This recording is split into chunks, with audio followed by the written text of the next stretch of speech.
یعنی انسانی زندگی میں تین چیزیں ساتھ رہتی ہیں، گھر والے رہتے ہیں، اہل و عیال رہتے ہیں، مال رہتا ہے، عمل رہتا ہے۔ موت کی اس گھڑی میں گھر والوں کا کردار کیا ہوتا ہے، مال کا کردار کیا ہوتا ہے، اور عمل کا کردار کیا ہے، عمل کا کردار کیا ہے۔ آج کا یہ نادان انسان جس چیز کو سب سے زیادہ نظر انداز کر رہا ہے وہی اس کی زندگی کی اس گھڑی میں سب سے زیادہ ساتھ دینے والا ہے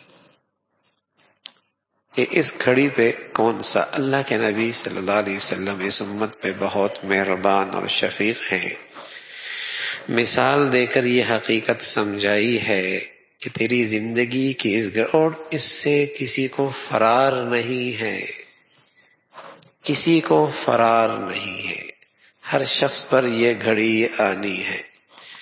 کل نفس ذائقۃ الموت، موت کا پیالہ سب نے پینا ہے۔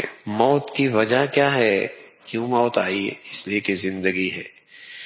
جو جیا ہے اس نے مرنا ہے، جو جیا ہے اس نے مرنا ہے۔ موت کی سب سے بڑی وجہ ہی زندگی ہے، اس کا سانس آیا ہے تو بھائی یہ زندگی کی یہ گھڑی آنے والی ہے، اور اس وقت جو چیز کام آنے والی ہے وہ نیک عمل ہے۔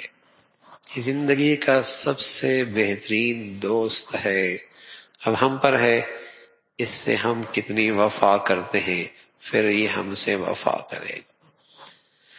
اب ہمارا اس سے اس کی کتنی قدر، اس کا لحاظ ہے، کل یہ ہمارا ساتھ دینے والا ہے۔ گھر والے کتنی ہوں گی، کتنی خیر خواہی کریں گے، لیکن موت تک نہ۔